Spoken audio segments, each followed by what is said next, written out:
दोस्तों नमस्कार, सार्थक एजुकेशनल इंस्टीट्यूट में आपका स्वागत है। दोस्तों जैसा कि जानते हैं कि आज हम आपको बायोलॉजी की क्लास पढ़ाने वाले हैं। बायोलॉजी में कुछ ऐसे चैप्टर हैं जिसको टीचर खुलकर नहीं पढ़ाते हैं या डायरेक्टली जहां विद्यार्थी और शिक्षक बैठे होते हैं वहां पर टीचर या शिक्षक खुल करके अपनी बात नहीं रख पाता है, नहीं कह पाता है।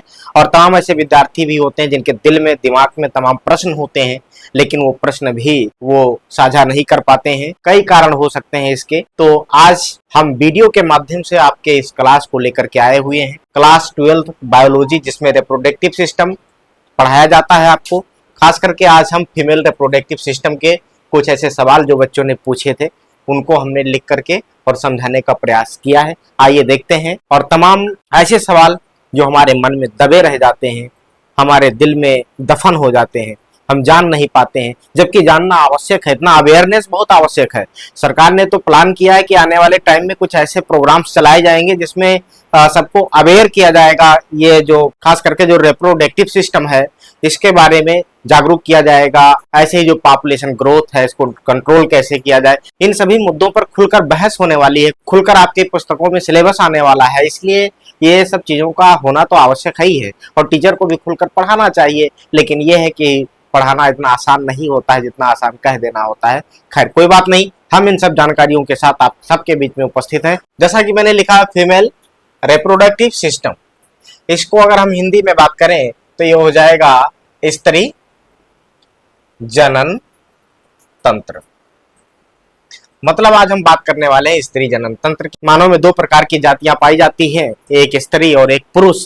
तो स्त्री अपने जननांगों के कारण अलग है और पुरुष अपने जननांगों के कारण अलग है। जननांगों के कारण ही ये दोनों जातियां एक दूसरे से अलग हैं। तो दोनों में जननांग भिन्न भिन्न प्रकार के पाए जाते हैं और उन जननांगों के बारे में कुछ सवाल, पूरी जानकारी तो एक वीडियो में संभव नहीं, कुछ जानकारी लेकर उपस्थित है।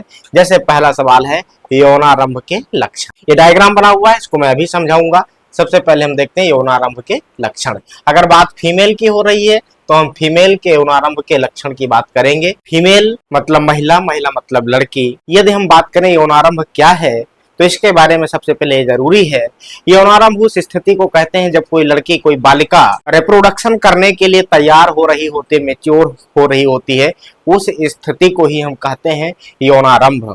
मतलब उसके जो जननांग है वो विकसित हो रहे होते हैं, डेवलप होने लगते हैं, ग्रोथ होने लगता है, उस स्थिति को ही हम कहते हैं यौनारंभ। अब यौनारंभ के लक्षण क्या क्या होते हैं तो लक्षण में समझिए। जैसे यौनारंभ के लक्षण के बारे में यदि हम बात करें तो लक्षण में क्या है, जैसे जो लड़कियां हैं उनके स्तनों में उभार आना शुरू हो जाता है, स्तन बढ़ने लगते हैं और जो जननांग होते हैं जननांगों पर बालों का आना प्रारंभ हो जाता है। जननांगों पर बालों का आना प्रारंभ हो जाता है, आवाज थोड़ा भारी हो जाती है, शरीर भारी होने लगता है।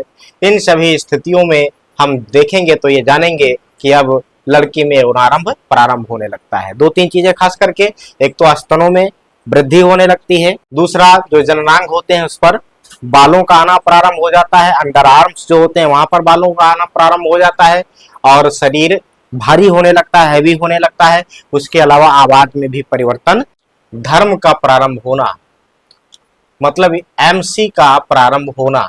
इससे ये पता चलता है कि लड़की में यौनारंभ प्रारंभ हो गया है। यौनारंभ के लक्षण मैंने आपको बताए। अब इसके बाद में दूसरा है प्यूबिक हेयर, तीसरा है लड़कियों में सील, हाइमन। प्यूबिक हेयर का कार्य, सील का टूटना, ये सब तमाम ऐसे मुद्दे हैं, तमाम ऐसे बिंदु हैं जिस पर हम बात करेंगे। उससे पहले हम ये डायग्राम को समझ लेते हैं।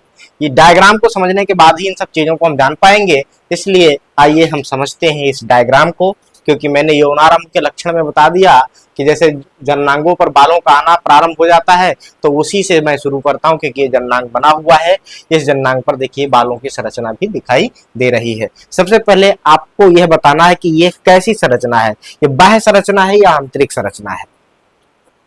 तो इसका उत्तर यह होगा कि ये जो संरचना जो आपके सामने दिखाई दे रही है ये बाह्य संरचना है। External reproductive system, female external reproductive system. ये क्या है? एक्सटर्नल रिप्रोडक्टिव सिस्टम है, यानी बाह्य जननांग है। किसका? फीमेल का। तो आइए सबसे पहले हम देखते हैं कि ये क्या है। अब देखिए ये जो संरचना है बालों की, इन बालों को हम प्यूबिक हेयर कहते हैं। क्या कहते हैं? Pubic hair. प्यूबिक हेयर क्या है इसको हम समझेंगे। मैंने कहा कि ये यौनारंभ में उगने लगते हैं और ये है कई प्रकार से आवश्यक भी होते हैं, कई प्रकार के कार्य भी करते हैं। तो कार्य को समझते चलिए। तो कार्य को अभी हम आपको आगे बताने वाले हैं। उसके बाद में नीचे हम बढ़ेंगे तो देखेंगे यह एक संरचना दिखाई दे रही है। इस संरचना को हम कहते हैं लेविया मेजोरा। क्या है ये? लेविया मेजोरा है। लेविया मेजोरा को हम हिंदी में क्या कहते हैं? बृहद भगोष्ठ। ये है बृहद भगोष्ठ। मतलब अगर हम फीमेल रिप्रोडक्टिव सिस्टम को बाहर से देखेंगे तो आपको दिखाई देगा कि यह ओष्ठीय संरचना है, ओष्ठ जैसी संरचना है। और ये ओष्ठ इसमें कितने प्रकार की है? 2 प्रकार के ओष्ठीय जैसे संरचनाएं हैं। एक तो सबसे बाहर रहती है, उस बाहर रहने वाली ओष्ठीय संरचना को आप कहते हैं लेविया मेजोरा। इसको हिंदी में बृहद भगोष्ठ कहते हैं। ठीक उसके नीचे अगर आप देखेंगे अंदर तो आपको दिखाई देगा एक और उसी तरह से संरचना है। इस संरचना को हम कहते हैं लेविया माइनोरा। हिंदी में इसको कहते हैं लघु भगोष्ठ। लघु मतलब छोटा, भगोष्ठ मतलब भग में ओष्ठ जैसी संरचना।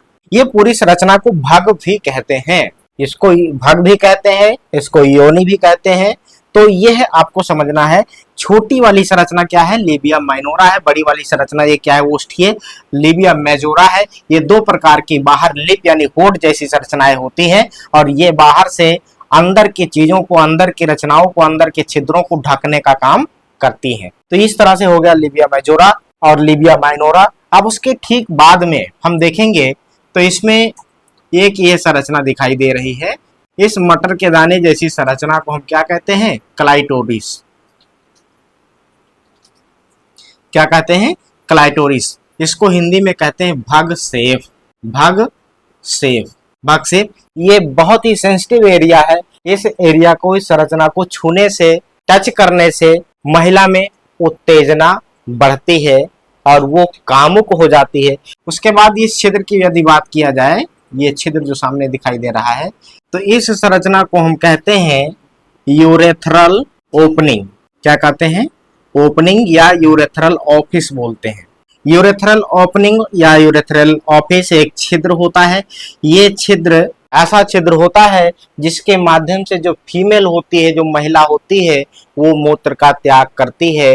It means I am teaching to you about the female reproductive system, but this is the external reproductive system. यहाँ देखिए ये जो फूल है, ये छिद्र है, इसको मैंने बताया यूरेथ्रल ओपनिंग है। एक एक पॉइंट को बिल्कुल ध्यान से आप पढ़िएगा। यूरेथ्रल पॉइंट क्या काम करता है? इससे यूरिन डिस्चार्ज किया जाता है। इसे यूरिन क्या किया जाता है? पास किया जाता है फीमेल द्वारा। और उसके ठीक नीचे आएंगे, ये एक छिद्र दिखाई दे रहा है। इस छिद्र को हम क्या कहते हैं? इस छिद्र का नाम है वेजाइनल ओपनिंग। यहाँ लिखते हैं वेजाइनल ओपनिंग या वेजाइनल ऑफिस। ये है वेजाइनल ओपनिंग या vaginal office. This is most important part. It means everything is very important, but this is most important part. This is most important fold. After that, if I say about this area, this structure, that is hymen. Your hymen be present here. Okay, hymen is also very important topic. It is very sensitive topic. Mostly the teacher will not tell about the hymen structure, but it is most important topic. We should understand and we should learn about this topic because I want to teach you better. I want to teach you deeply to the structure of female reproductive system. I think you understand perfectly. Okay, this is vaginal opening office. Hindi में इसको कहते हैं योनि। तो मैंने आपको बताया कि जो ये योनि है, ये वेजाइनल ओपनिंग है। वेजाइनल ओपनिंग के ऊपर एक प्रकार का जो आवरण होता है, ऊतकों से बना हुआ, बिल्कुल सरल ऊतकों से बना हुआ एक आवरण होता है। उस आवरण को ही हम कहते हैं शेल। तो इस तरह से सामान्य जानकारी मैंने इधर दिया। अब मैं आपको बताता हूं कि देखिए, यौनारंभ मैंने बता दिया था, प्यूबिक हेयर बता दिया था। ये जो हेयर है, इन हेयर को ही प्यूबिक हेयर कहा जाता है। ये हेयर 2-3 काम करते हैं। पूछो कौन काम करते हैं? पहला काम तो ये है, ये हेयर बैक्टीरिया से रक्षा करते हैं। बैक्टीरिया से रक्षा करते हैं। दूसरा क्या है? धूल के कण आदि से इस पूरे पार्ट की रक्षा करते हैं। इनका तीसरा काम ये होता है, जब मेल और फीमेल, स्त्री और पुरुष संभोग की क्रिया कर रहे होते हैं, जो ये स्किन पर घर्षण होता है उस घर्षण को भी ये रोकने का काम करते हैं। ये 3 खास काम इनके हैं। तो ये तीसरा काम क्या है? घर्षण का काम है। यहाँ पर ये समझना आवश्यक है, जिस प्रकार से आंख होती है और आंख के ऊपर एक बरौनी होती है, छोटे छोटे कीड़े मकोड़े और खरपतवारों से आंख की रक्षा करती है, वैसे ही ये पूरे एरिया को सेक्रेट रखने के लिए ये जो हेयर है ये वर्क करते हैं। तो ये हो गया इस हेयर का काम। अब हमने बता दिया प्यूबिक हेयर। अब लिखा है लड़कियों में सील। सील भी मैंने आपको बता दिया है। ये सील जो है एक प्रकार की लेयर है, एक प्रकार का हाइमन है, एक प्रकार का आवरण है जो योनि के ऊपर, योनि छिद्र के ऊपर ढका रहता है। और बाद में जब यौनारंभ प्रारंभ होता है और मेंस्ट्रुअल साइकिल प्रारंभ होता है, मासिक चक्र शुरू होता है, तो ये आवरण टूट जाता है। उसके अलावा जो है संभोग की क्रिया द्वारा भी ये टूट जाता है, लेकिन कोई जरूरी नहीं है कि संभोग की क्रिया द्वारा ही ये टूटेगा। साइकिल चलाने से, घुड़सवारी करने से, दौड़ने से, व्यायाम करने से, एक्सरसाइज वगैरह करने से भी ये जो लड़कियों में सील है ये टूट सकती है। एक जो मिथ है कि जो है विदाउट इंटरकोर्स, विदाउट संभोग की क्रिया के नहीं टूट सकता है, तो ये भैया बिल्कुल झूठ है, ये बिल्कुल बकवास है। ऐसा बिल्कुल नहीं हो सकता है, पहले भी टूट सकता है। प्यूबिक हेयर का कार्य मैंने बता दिया, सील का टूटना भी बता दिया। टूटने का मतलब वही कि ये कई कारणों से टूट सकता है, कोई जरूरी नहीं कि इंटरकोर्स हो तभी टूटे। ये सिस्टम था, मैंने आपको बताया आज यौनारंभ के लक्षण और ये सारी जानकारी। इसी तरह से कोई आपके पास सवाल रह गया हो तो हमारे कमेंट बॉक्स में कमेंट करके बताइएगा, हम उसका सोल्यूशन लेकर के आएंगे। और बढ़िया क्लास रही होगी, बिंदास क्लास रही होगी, मुझे लगता है बड़ा आनंद आया होगा आपको। और ऐसे ही एक बेहतरीन और बिंदास शानदार क्लास के साथ में मिलते हैं फिर से, और तब तक के लिए लेते हैं आपसे विदा। नमस्कार, जय हिंद, भारत माता की जय।